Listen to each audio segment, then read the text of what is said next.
بسم اللہ الرحمن الرحیم۔ السلام علیکم ناظرین، آج ہمارے پروگرام کا جو موضوع ہے وہ سندھ میں جبری مذہب تبدیل کرنے کے حوالے سے ہے۔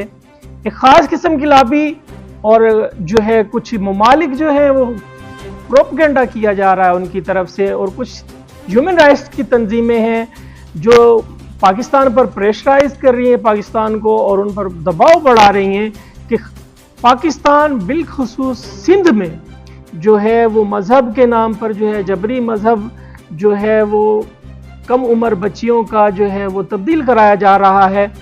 تو میں آپ کو پہلے اپنی اوپینین بتاتا چلوں کہ یہ جو ہے ایک پروپیگنڈا ہے امریکہ کی طرف سے، ہمارے پڑوسی ملک انڈیا کی طرف سے، اور کچھ جو ہے نام نہاد تنظیمیں ہیومن رائٹس کی جو کام کر رہی ہیں ان کی طرف سے، کہ اس طرح کا جو ہے وہ کام پاکستان کے اندر ہو رہا ہے کہ بچیوں کا یا کم عمر جو لڑکیاں ہیں ان کو جبری طور پر مسلمان کیا جا رہا ہے۔ تو قائد اعظم بانی پاکستان رحمۃ اللہ علیہ نے پاکستان بنتے ہی فرمایا تھا کہ آپ لوگ آزاد ہیں، جو مسلمان ہیں وہ مسجدیں ان کے لیے ہیں، گرجا گھر جو عیسائیوں کے لیے ہیں، ہندوؤں کے لیے مندر ہے، اور اس طرح کا کوئی بھی آج تک ایسا واقعہ در حقیقت پاکستان میں نہیں وجود میں آیا، نہیں ہوا کہ جو ہے کہا جائے کہ جو ہے جبری طور پر مسلمان جو ہے کسی اقلیت کے ساتھ ایسا کوئی سلوک کر رہی ہوں کہ انہیں جبری طور پر ان کا مذہب تبدیل کیا جا رہا ہو۔ آج ہماری خوش قسمتی ہے کہ ہمارے پروگرام میں شیخ حمدان خلیلی صاحب ہمارے پاس موجود ہیں، تو ویڈیو لنک پہ ان سے کچھ ہم سوالات کریں گے۔ ان کا پاکستان میں بہت اس موضوع پر کام انہوں نے کیا ہے اور خاص طور پر سندھ میں کام کر رہے ہیں۔ سب سے پہلے تو شیخ صاحب السلام علیکم، آپ کا جو ہے ہمارے پروگرام میں خوش آمدید آپ کو کہا جاتا ہے۔ تو آپ سے ہمارا سوال نمبر فرسٹ ہے کہ کیا سندھ میں واقعی اس طرح کے کوئی واقعات جنم دے رہے ہیں، یا کہ سندھ میں کچھ ایسے واقعات ہوئے ہیں کہ لڑکیوں کا جو مذہب ہے یا کم عمر بچیوں یا لڑکوں کا وہ جبری طور پر کوئی جو ہے ان میں کوئی تبدیلی کرائی گئی ہو؟ بسم اللہ الرحمن الرحیم۔ جی بہت شکریہ جناب، آج کے پروگرام کا جو آپ نے موضوع سلیکٹ کیا ہے وہ موجودہ حالات میں ایک بہت ضروری ایشو ہے، پاکستان میں جبری مذہب تبدیلی۔ جیسا کہ آپ نے سوال کیا کہ آپ اصل گراؤنڈ ریئلٹیز بتائیں، دیکھیں پاکستان میں نہ کبھی الحمدللہ جبری مذہب تبدیلی ہوئی ہے اور نہ انشاءاللہ کبھی ان فیوچر ہوگی۔ آج تک یہ ثابت نہیں ہوا کہ پاکستان میں جبری مذہب تبدیلی ہے، لیکن آئے روز بدقسمتی سے ہم سوشل میڈیا پر اور انٹرنیشنل میڈیا پر یہ دیکھتے رہتے ہیں کہ پاکستان کو بدنام کرنے کے لیے یہ واویلا کیا جاتا ہے کہ پاکستان میں جبری مذہب تبدیلی ہے۔ یہ جو لوگ انڈیا کے کہنے پر پاکستان کو بدنام کرنے کے لیے یہ واویلا آئے دن کرتے رہتے ہیں، ان سے میں صرف ایک سوال کرتا ہوں کہ جب بھی کوئی لڑکا لڑکیاں گروہ اپنی مرضی سے مسلمان ہونے کے لیے آتا ہے، تب تو آپ واویلا کرتے ہیں کہ چلیں بچی پہ زبردستی ہے یا بچے پہ زبردستی ہے، ان کو زبردستی مسلمان کیا گیا ہے۔ لیکن وہی بچہ یا بچی جب کورٹ میں پیش ہو جاتی ہے، اپنا 144 جوڈیشری کے سامنے دے دیتی ہے کہ میں اپنی مرضی سے مسلمان ہوئی ہوں، تو اس کے بعد آپ لوگ کہاں چلے جاتے ہیں؟ میں گورنمنٹ سے بھی یہ ریکویسٹ کروں گا کہ کچھ کیسز ایسے ہیں جس میں وہ بچہ یا بچی یا گروہ جو کنورٹ ہوا تھا اس نے یہ بیان دیا کورٹ میں کہ اپنی مرضی سے مسلمان ہوئی ہوں، اور جو این جی اوز ہیں اور جو لوگ ہیں جو انڈیا کے کہنے پر پاکستان کو بدنام کرنا چاہ رہے ہیں، وہ آج تک ان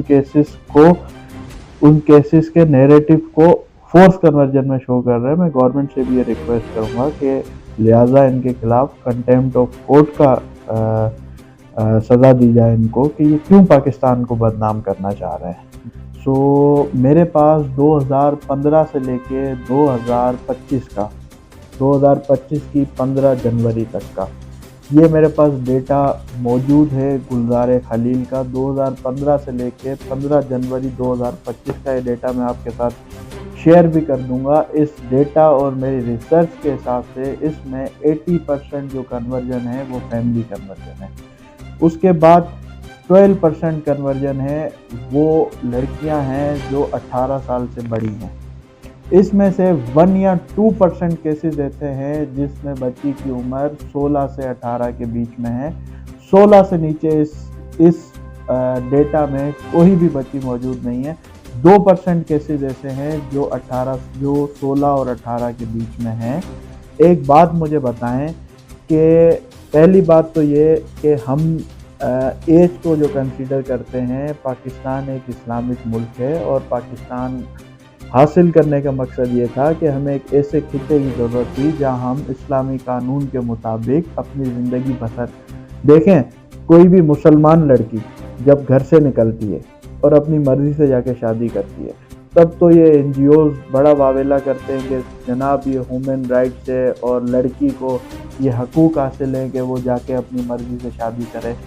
جب مسلمان لڑکی اپنے گھر سے نکل کے شادی کرے تو ہیومن رائٹس ہے اور جو ہے نا وہ قانون نسواں ہے جناب، اس کو حق حاصل ہے کہ وہ اپنی مرضی سے شادی کرے. اور جب کوئی ہندو بچی اپنے گھر سے نکل کے اپنی مرضی سے شادی کرے تو ان کو ایج یاد آ جاتی ہے کہ بچی چھوٹی ہے. پہلی بات تو کوئی بھی کنورجن نابالغ بچیوں کی نہیں ہوتی، ریکارڈ سے ثابت ہے، ریکارڈ میں آپ کے ساتھ شیئر بھی کر دوں گا. لیکن یہ دو رویہ کیوں؟ میں اس سوال پہ آتا ہوں کہ یہ دو رویے کیوں؟ جب شائستہ علمانی جب گھر سے نکل کے شادی کرے تو وہ وومن رائٹس ہے. جب کہ کیا مسلمان قادیانی نہیں بن رہے؟ مسلمان مذہب چھوڑ کر قادیانی مذہب اختیار نہیں کر رہے؟ کیا آج مسلمان عیسائی نہیں ہو رہے؟ تو یہ ون سائڈ کنورژن نہیں ہے. جہاں لوگ اپنی مرضی سے اسلام قبول کر رہے ہیں وہاں دوسرے مذہب بھی اختیار کر رہے ہیں. اور دوسری سب سے بڑی بات یہ ہے کہ جب بھی کوئی لڑکا یا لڑکی کنورٹ ہوتا ہے تو یہ کہتے ہیں کہ بھائی ظلم ہو گیا اور بچی پہ زبردستی مسلمان کر دیا، بچے کو زبردستی مسلمان کر دیا.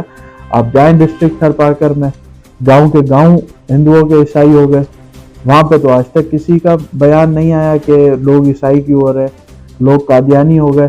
وہاں پہ تو آج تک کوئی بیان نہیں آیا کہ لوگ قادیانی ہو گئے. لوگ عیسائی ہو رہے ہیں، ہندو عیسائی ہو رہے ہیں، مائنورٹی عیسائی ہو رہی ہے، وہاں پہ خاموش ہے. وہاں پہ ان کو کوئی مسئلہ نہیں ہے کہ وہ عیسائی کیوں ہو رہے. بھائی اگر آپ کو اپنے مذہب سے محبت ہے تو آپ اس چیز پہ بھی شور کرو نا کہ لوگ عیسائی کیوں ہو رہے ہیں. آپ شور صرف مسلمان ہونے پہ کیوں کرتے ہیں؟ کہ آپ کی دشمنی اسلام سے ہے یا آپ کی دشمنی پاکستان سے ہے؟